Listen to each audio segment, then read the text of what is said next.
Alright, let's jump straight into creating this thing. So we're just going to start off with a general blend file, and immediately I'm just going to delete everything, get rid of it all. And we're just going to start off by working on a little bit of scene management. So up here in the outliner, I'm just going to create a new collection by right-clicking and hitting new collection. You just click on your collection and double-click that. You can just rename that to whatever you'd like. In this instance, I'm just going to rename this Red Bull can. I'm also going to come up here and click on this filter toggles button, and we're just going to enable selection and also display. So basically now we can disable things in the viewport, make them non-selectable and selectable, and that's just going to help us with our workflow. So now let's just get straight into creating this Red Bull can, and then we'll move on to all the other aspects of this Skillshare class. So first up, let's just press Shift A and grab a cylinder. So before we even begin modeling, we're just going to need to import some reference images. So if we just go Shift A, come down to Image and Reference, you can then navigate to your reference images and just select them both. So just select those ones and load them in. Depending on how you're looking at your viewport, it's going to load in basically the point at which you're viewing it.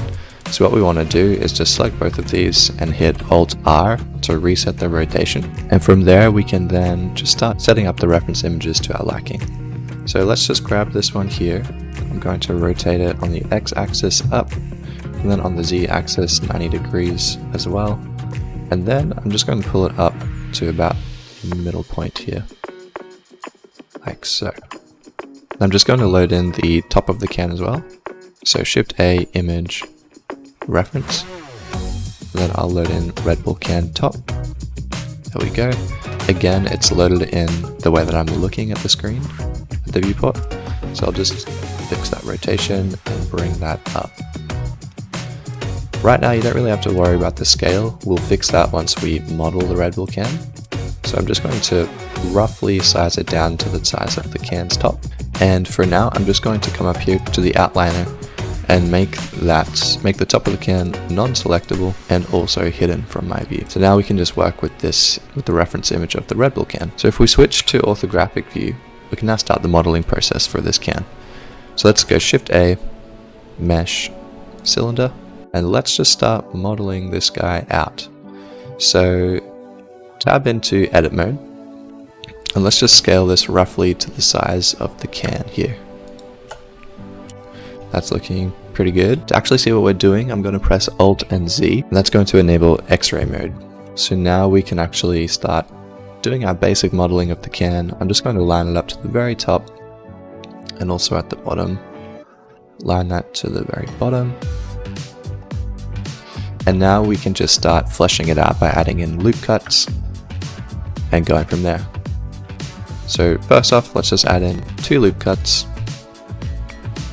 I'm just going to scale it on the Z axis and push them out closer to the top and the bottom. And now I'm going to select this loop here, bring that up right to where it starts to go in here. And I'm actually seeing already that this can is a little bit too big, so I'm going to select everything with A, hit S to scale, Shift and Z to only scale on the X and Y axis, and then I'm just going to pull that in, just like that. There we go. So now we can start with the top and the bottom of the can, which is basically where most of the detail is. So I'm going to grab this loop here, I'm going to press G twice on the keyboard to slide it, and then while holding Shift I can move it more precisely down to the bottom here, where we start to get that first change in form. So now I'm just going to add in another loop cut here, scale that in without Z, so Shift Z, that'll do X and Y. There we go. I'll now just grab the bottom here, do the same thing, Shift and Z, and we can scale that in. Now you'll notice the image here, it's not completely symmetrical, so there will be a tiny bit of guesswork, but overall it's going to look basically the same. So bottom for now is pretty good. I'm just going to go up to the top here, and I'm just going to flesh this part out now. So with Control R, I'm just going to add in another loop cut, scale that in, Shift Z, make that look nice, and then the very top here I'm going to scale that in as well, Shift Z, there we go, So now we need to make this a bit of a lip here to the can. So what I'll do is go Control R, make another loop cut, scale that out just a tiny bit. There we go. And now I'm just going to bevel that. So Control B to bevel. If you want to add more resolution, you can scroll on your mouse wheel. I'd say about 3 loop cuts will do. And for this one, you can see it comes in fairly sharp here, so I'm just going to scale that in with Shift and Z. And now we can just move that up on the Z axis, and we've got a fairly decent looking cap there to the top. So that's the basics of the can. It's a very easy model, thankfully. You can see it's super basic. Right now it's looking kind of jagged, and that's because we haven't shade smoothed. So if we just go right click shade smooth, it's looking a little better, but you can see there's some weird artifacts from the shading. So if you come over here to the object data properties tab, you can just come down to the normals and hit auto smooth, and that's immediately just going to fix all of those artifacts. Great, so now we've got the can basically set up. We need to move on to the top of the can soon, but there's just a few more things I want to do before I move on, which is mainly tabbing back into edit mode here. I'm just going to Alt Z back into X-ray vision, and I'm just going to add in a little bit more curvature here at the bottom. So I'm going to Alt click this loop cut here, Control B to bevel, and I'm just going to bring that down just a tad, and there we go. That's looking much nicer. So now moving out of orthographic view, I'm just going to move down to the bottom here to go back into solid mode by pressing Alt and Z, and I'm going to switch through the different selection modes here. So we've got 3 to go to face selection, 2 for edge selection, and 1 for vertice selection. So on 3, we're just going to select this whole face here. We're going to inset that by pressing I. So inset that in a bit, and then we're just going to make that concave shape underneath the can. So super simple to do. Once you've inset that here, we can just hit E to extrude, and then S to scale. And from there, we can just push it up. So G to move, and then Z to push up. And there we go, we've basically got the bottom of the can set. So I'm just going to come back to edge select mode here by pressing 2. Select this edge and Alt Shift click the inner edge as well. And now I'm going to bevel that. So Control B to bevel. If you want to clamp it so it doesn't go on forever like this, you can press C and that'll just clamp it to its maximum range. Totally up to you. I'm just going to do a tiny bevel here and not fully completed. There we go. So that's basically the can complete. If you want to add more detail on the bottom, you're more than welcome to, but we're very rarely going to see the bottom of the can, if at all. If you're not going to see it, you may as well not waste time on it. So let's just go now to the top view by pressing 7, now numpad. And from here, we can come up to the outliner and view the can top again. And from here, this is where we can actually start scaling it in and sort of roughly getting it to that size of the can. So first off, it's a little bit difficult to see as there's no opacity on the image and we can't really look through it. So best way I've found, first off, let's get rid of this here. So this reference image, you can just click it and press H to hide it. And now if we click on this image here, we can just bring that down below the surface. And if we go back up to 7 on the numpad and go back to orthographic view from the top, we can click on our can here and do Alt Z, and that basically makes it visible to the eye, which is great. So now what we want to do is actually create the lid of the can, basically. So we want to make this tab here. We want to make the indents of the top of the lid. But before we do that, we actually have to model this top bit. So let's first click on the reference image and just scale that until we see it overlapping with one another like that. Awesome. Now from the top view, I'm just going to select the can, tab into edit mode, go to face selection, and now we can actually start insetting and creating that little lip and the depth on the top of the can. So So let's go I to inset, bring that in just a bit. Then I'm going to do E to extrude and S to scale, bring that in a tad bit more. And then I'm just going to bring that down. So G and Z, bring that down a bit. And already you can see it's looking more like a can.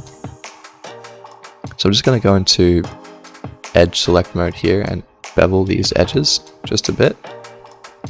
So I'm going to select both these edges here. So I'm alt clicking that edge, and then I'll alt shift click the outer edge as well. Control B and bevel. Awesome.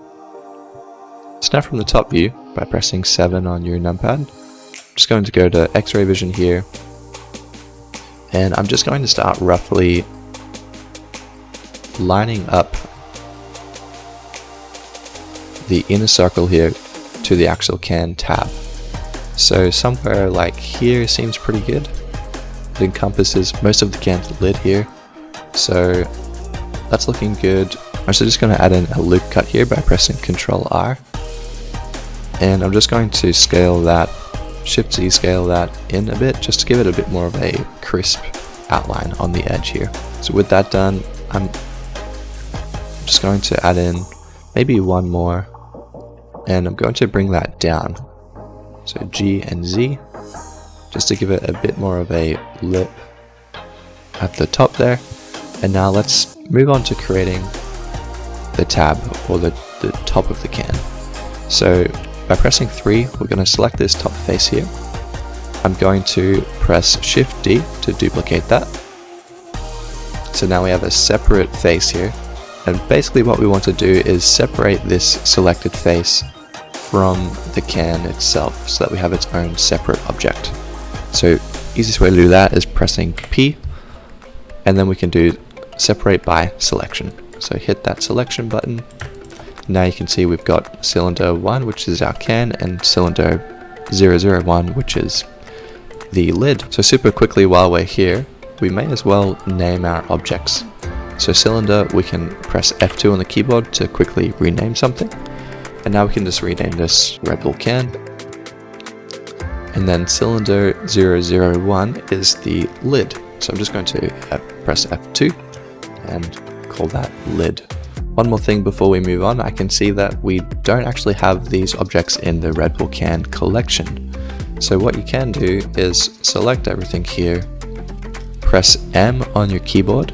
That allows you to move it to a collection. So we can click on Red Bull can, and now you can see everything is neatly tied away in that collection. So now back to the top of the can here, I'm just going to click on the lid, tab into edit mode, Alt Z for X-ray vision, and now we can start creating this unique shape on the top here. Alright, so the easiest way I've found to do this is by first off going to vertice mode, so you can see what you're working with.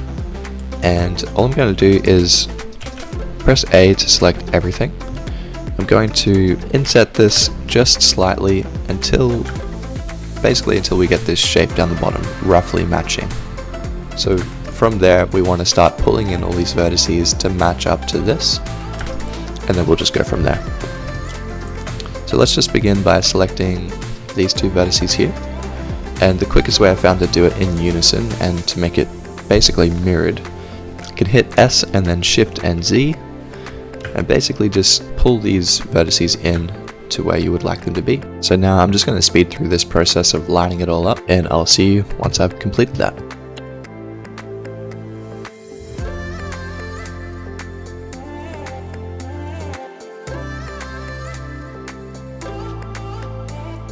Alright, so now we've got a very basic sort of outline of the details that we're going to be creating. So now we want to actually fill in this middle section here. So all we have to do for that is just to pull out the knife tool. So you can either come down here and click on the knife tool, or you can just press K on your keyboard and you can start drawing out some topology. So what I'm going to do is just click on a vertice, click on the other vertice, it should snap to it. Once you've done clicking, you'll see it continues, and you basically, to accept it, all you have to do is press enter, and that'll create the topology for you. So I'm just going to fill out the rest of this here.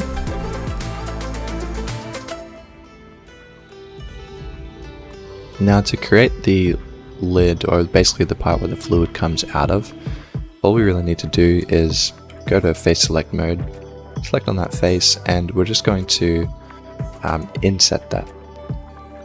So we'll make the basic shape and move it up as needed.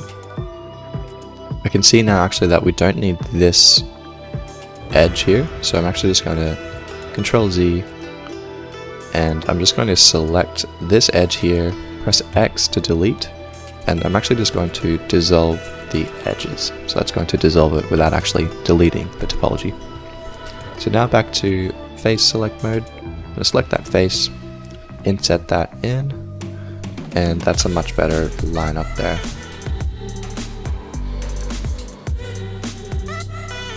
So now with vertice mode we can just start lining things up.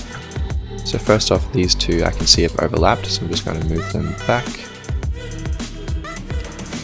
and scale them in. There we go.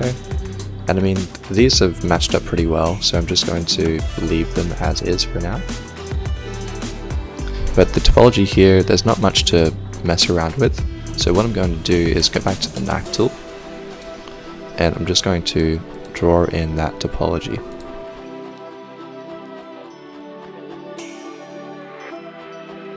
There we go. So now what we can do, you can just go back to box select mode, and you can just start moving these down into position.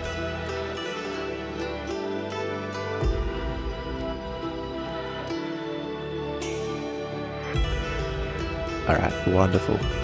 So that's a pretty decent outline of the tab there. But now what we're going to need to do is add in a few loops just around the center of it. So basically, if you hit Control R, add in a loop cut here. I'm just going to scale that in. So if we come out of edit mode, you can see there's actually some weird wobbling effects going on. That's because we haven't actually deleted the lid of this can. So what I'm going to do quickly is just go back to the can, go back to the lid, hide that by pressing H on the keyboard, come back to the can, go into edit mode, and I'm just going to delete this face here. So with face selection enabled, I'm just going to select that face, press X, and delete the face. There we go. So back out of edit mode, if you just press Alt and H, that'll unhide everything. I'm just going to hide that reference image again. And now we can see we've got a face with no detailing. Okay, so now we just need to inset this face one more time, and then this initial outline that we created is going to actually make that beveled edge that pops out from the can. So let's go I to inset, pull that in just a tad, and now with edge select enabled, we're just going to select this edge.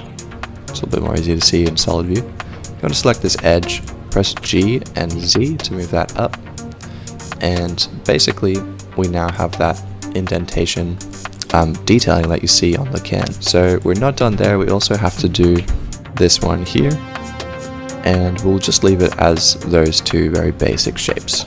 So let's actually make a selection here around the edges. So select all of this here, and I'm actually just going to scale it in very slightly, just so it matches up a tiny bit better with the edge there. And then I'm going to add in a loop cut around the outside of it. Now last step here is I'm just going to add in one more loop cut, and that's just going to be right here. So I'm going to scale that in ever so slightly, and now we have a loop that we can basically select down here all the way to here and pull up from the can to give it that detailing. Let's just start off by selecting the entire edge loop, and from there I'm just going to control drag and unselect these top few at the very top, like so. So now we just have the loop here that we actually want to manipulate. So from there I'm just going to go into solid view and pull that up just like we did with the opening of the can. There we go. So now we have a very basic low poly version of those details. Now to actually make this look real and good, easiest way to do that is to just add in a subdivision modifier. So if you come over here to the modifiers tab, come down to subdivision surface, you can add that in. So immediately it's looking a lot better, but it's very smooth and it's a little bit hard to actually see the work that you've just created. So if you tab back into edit mode, you can actually just bevel the edges and that will help make it stand out a little bit more. So I'm just going to, with what we had selected before, I'm going to press Ctrl B and bevel that just slightly. Then I'm also going to alt click this loop here, Ctrl B that, and just bevel that a tiny bit more.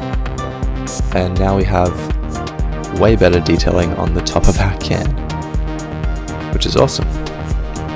Great, so now we can actually move on to creating the tab that opens the can, as well as this little circle in the middle. These ones are super easy to create, so let's just jump straight into that. So first off, let's go Shift A, Mesh, and Cylinder. I'm just going to bring that up to the top here, scale that in. I'm just going to go to solid mode now, just so it's a little bit more easier to see. And we're basically just making that little tab up the top, so I'm just scaling it to size. And if we go back to edit mode and just see what we're working with, that looks a lot more like the pin that holds the tab in.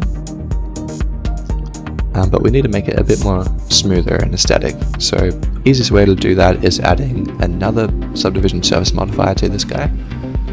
So a quick way to do that is just by pressing Ctrl 1, and then if you just press Shade Smooth, so right click Shade Smooth, it's looking a lot nicer and a lot more like the pin on top of the can. But we're not done yet, because you can see we've got these weird wobbling artifacts on the pin. So what you can do is jump into edit mode and just add in a couple loop cuts around the sides. So what you can do is just to tap into edit mode, you can add in 2 loop cuts on the side here, like so. And then if you just scale it out just a tad, and also scale it up on the Z-axis, so S and Z, like so, you can see already that that's looking a lot smoother and a lot nicer. Great, so we'll leave that for now and we'll move on to creating the tab now. So it's fairly simple, all we really need is a cylinder to get started, so we'll go Shift A, cylinder, bring that up here, scale it down to roughly the size of basically the inner circle of the tab. So I'm going to scale that in till it reaches around that size. That seems pretty good.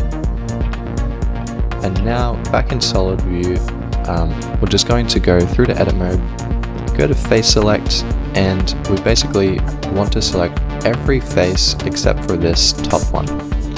So if you go into X-ray vision with Alt and Z, it's much easier to select all the faces, and then you can just hit X to delete faces. So now we have this singular face, we can get to work with the vertices. So I'm just going to go back to the top view mode here, and what I'm going to do is select all of them and inset them ever so slightly, like so. And now I'm going to select the outer rim and scale that out until it reaches basically the top and bottom of this section here, so the top of the tab and also just this bottom part here where it cuts out. So from there, the last thing to do before we can actually start modeling it is to delete the inner face, because there's no face in the actual tab. So I'm going to go X, delete faces, and now we can start scaling out these vertices until they roughly match the outline of the tab here. So I'm just going to speed through that now, and I'll see you in a bit.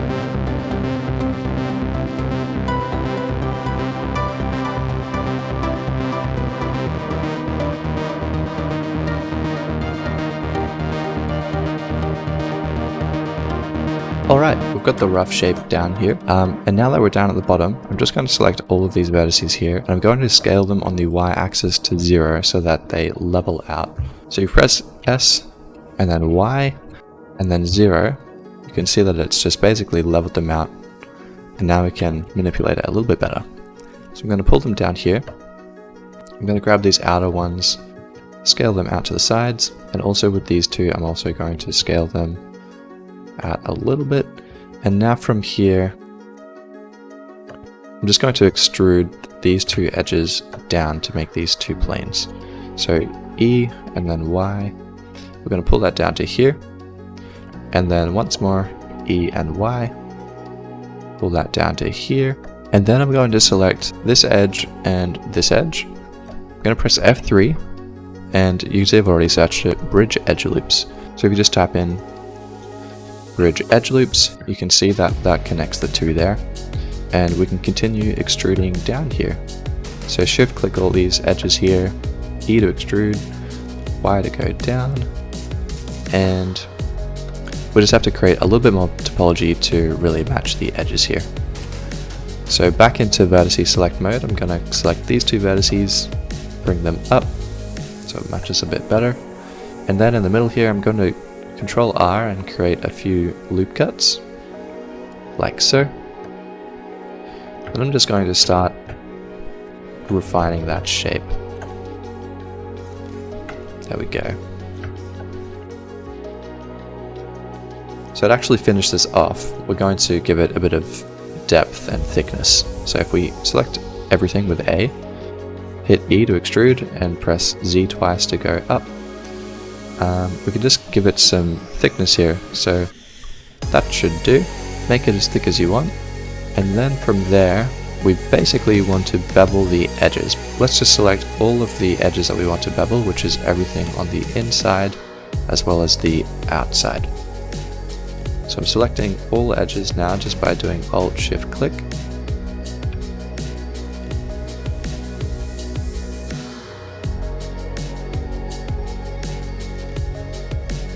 So now with everything selected, I'm just going to Control B to bevel that, and something like that looks pretty good. So we're not done yet. First off, we can right click and shade smooth. That immediately helps us out. And then also we can hit Control and 1 to add on a subdivision surface modifier. And from there, I mean, it looks much better than before. So I'm just going to pull that down to match the can's top, like so. And there we have it. We have the very basic top of the can. So if you like, you can increase the subdivision surface modifier to have more in the render just by playing with this slider here. I tend to find 4 is generally a good spot to put it. And so now we can actually move on to UV unwrapping and texturing this thing.